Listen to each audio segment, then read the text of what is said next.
We're the best damn team in Scotland, and the players all are grand. Support the Celtic, for they are the finest in the land. We love them, we'll be there to give the boys a cheer when the league flag flies and the cheers go up. When we know that all three clubs are coming home to rest in paradise. Folks, our next guest has travelled all the way from the Bronx in New York. Well, there is a thriving supporters scene. It's also a man that has memories of Billy. So folks, please give it up for Kevin Devine from the Bronx Boys. Before we kick into stuff about Billy and about the Bronx Boys, can you just introduce yourself to the audience? Yeah, sure. My name's Kevin Devine. I'm from Kings Park in Glasgow. I'm currently living in New York. Been there for 16 years now. And I've been a member of Bronx Boys for 16 years since I arrived in 2004. You've seen a lot of changes since 2004. Yeah, a lot here and New York, yeah, especially here.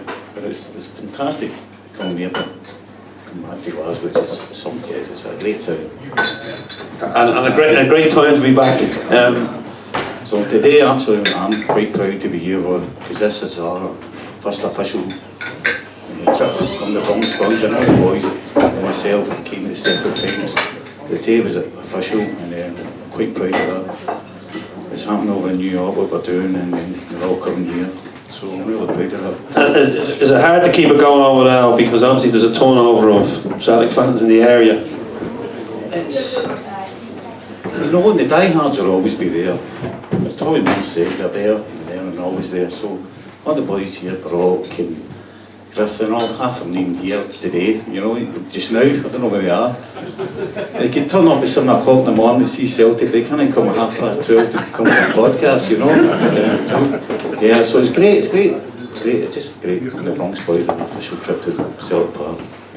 Before you emigrated to the States, obviously you memories of the great Billy McNeill. Can you just share maybe one that sticks out?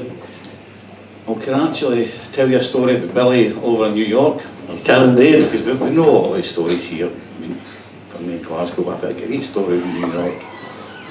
It was 2007. It was the 40th anniversary of the Lisbon Lions in Lisbon. So it was us, Carney Club, the New York Club, the Woodside Club in Queens at the time, and the boys down in Manhattan, number 1. So we had a big dinner dance for the 40th anniversary. So we had Billy, Dixie, wee Bertie and Tommy Gem all over for the 40th anniversary. So like 400 people turned up for a marquee in the Riverside Park. So that was a great event in 2007. But the next day, it was a Sunday, and all the boys were supposed to be coming up. So we were all waiting. So they watched the game in the parlour that morning. They were supposed to come up straight after. But the boy who organised the dinner dance, he took them to his bar, and they were drinking there till about 3 hours. So they all turned up 3 hours late to our bar, because we were open at the bar at the time. It was known as the Well, and Big Chazzy, we got them all up to open it, change the name to the Celtic House. So they all turned up at the Celtic House to open the bar. And I'm just, even today, I still think we've got 3 Lisbon Lions. And Dixie come up here to the Bronx, opening a bar. I still can't believe it. These legends, real legends, coming up to the Bronx to do this. It's just, even kicking the balls in the street. I think there's Billy McNeill kicking the ball in the street to the kids in the street, you know. It was just unbelievable. So that was our story. I still can't believe this is a Bronx. We've got a club. You wouldn't think the Bronx, would you? Have a club in the Bronx? Nobody would ever think that. So that was the day it happened. What a day that was. I think it was the early days of possibly camera phones, but we've all cameras and throwaway cameras at times, so there's plenty of photos. And I'm still looking at them the other week there, looking back 13 years ago, how fantastic that day was. That weekend was actually. And it's amazing how far the lads travel. Like I know they've been, players have gone over to Australia, and next week there's players going to Thailand, and it's just amazing. But to have them, because I was lucky enough to be in the Bronx once, and it was only a couple of weeks ago, because I missed my flight to Philadelphia, and they put me on a flight to New York, and it just goes to show you how the Celtic family is. I put a thing on Facebook and I says, I'm on my way to New York, can anyone give me a lift to Philadelphia in the morning? And switched my phone off, got on the aeroplane, drank a lot of Jameson whiskey, had a couple of cans. I got off, I never switched my phone back on, and I was sitting in the baggage hall in JFK. I'm thinking to myself, I've always wanted to see the Empire State Building, so I might get a taxi there, and then I'll get a taxi to the bus stop, and I'll get the bus to Philadelphia. And I get a tip on the shoulder, and it's Brock McFain. He says, "Do you never answer your phone?" He says, "I've been on to your wife, she doesn't know where you are." So, and he took me to his house, and it just goes to show you the Celtic family, put me up in his house with his family for the night, took me to Yonkers for a meal, and then took me to maybe 1, 2, 3, 4, maybe 5 Irish bars to meet his pals. And I'd like to say he never let me put my hand in my pocket, but that would be a lie. And then I travelled down to Philadelphia for the failure with the Bronx Boys, and I have to say they really looked after me. But I couldn't believe when I got into the bars over there. I never met even a second generation Irish person, all fourth generation. So there's still a huge influx going into the Yonkers and the Bronx. It's not huge, but it's smaller, but it's still there. It is still there. I still go up. I'm glad we've got a new band, the Whistling Donkeys. I'm glad we've gone up there, because when I started off in 2004, Big Chaz Duffy put us up, so I always go up there, and it's like my second home going up there, all the memories. But looking at it now, it's a lot more quieter, and it's, in a way it's sad, but it's still pretty great. It's still there, you know. It's still there. What kind of numbers would you get in now for a match day? The numbers we get, obviously, you know, the big games. You know, we were in the cup finals, they come in, we'd probably maybe 20, 30. There's maybe the early days, the early hours of the games, the Saturday, 7 o'clock games, maybe 5 or 6, but it could be up to maybe 40, 50 for the big games. Sometimes you don't know, you're surprised at many turned up, even for the early kick-offs.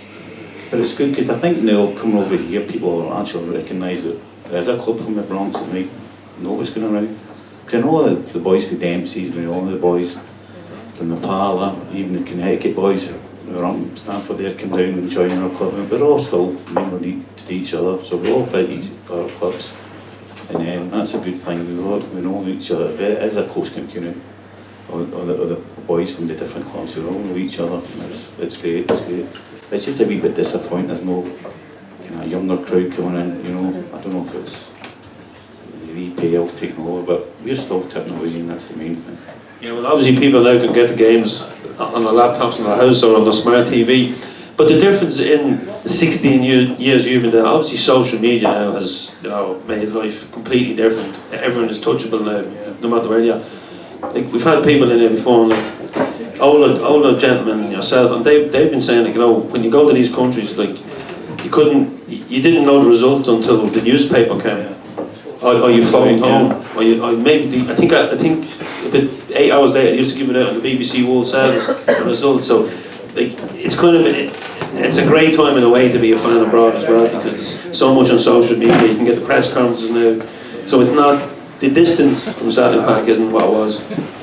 Yeah, that is true with social media and all that. It's easy to keep watching on the phone, but the clubs are still there. So if the clubs are still there, people still turn up.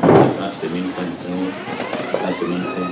So just keep on going. Just keep the good work going. That's all we can do. Keep on keeping on.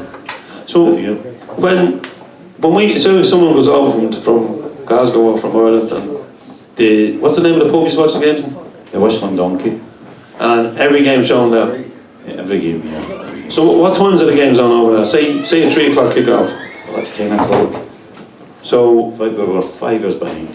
And then a midweek game? Midweek game usually is 2:45, 2:45. So people have to take off work? Well, see, the thing is, to go to the Whistling Donkey, yeah, you could do, but it's still going to be shown, whoever turns up, with one person. But a lot of people work on the site, so they either go to the Parlour or go to Jack Dempsey, which is good, it's still there. Yeah. They take time off, and I've been in there Champions League game, Europe, it's packed out. Yeah. So it's still available. If you can't go to our bar, there's other bars you can go, and that's the main thing. So the message is the Celtic scene is thriving in New York.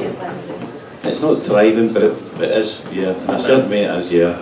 But it's great. The boys are all still here. You know, that's the main thing. If there's one person turns up, or there's 100 people, as long as the clubs will keep going, that's the main thing. Here. It's.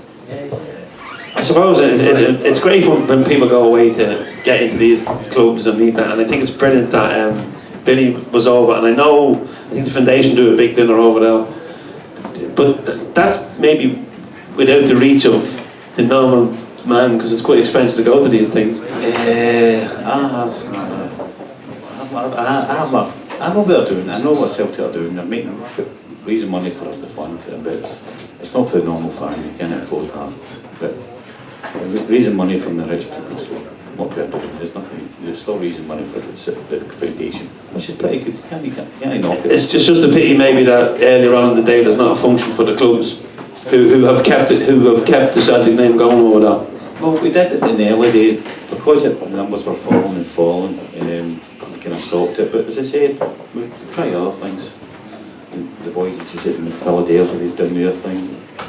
We've done the marches, the St. Patrick's Day marches. So we'll probably do the Yonkers one on the 21st of March this year again. Because the boys from Cardiff want to come and visit, and we're playing St. Johnstone that day at 10 o'clock, so they want to come up and visit us, so so we'll probably do that. So we've got other small things we can do, you know. Well, fair play to you, and I hope you have a brilliant time in Glasgow. I'm sure Brock stood me up last night because he was out with all the big wigs getting drunk and stood me up, left me sitting in the hotel bar on my own. But folks, give it up for the Bronx Boys.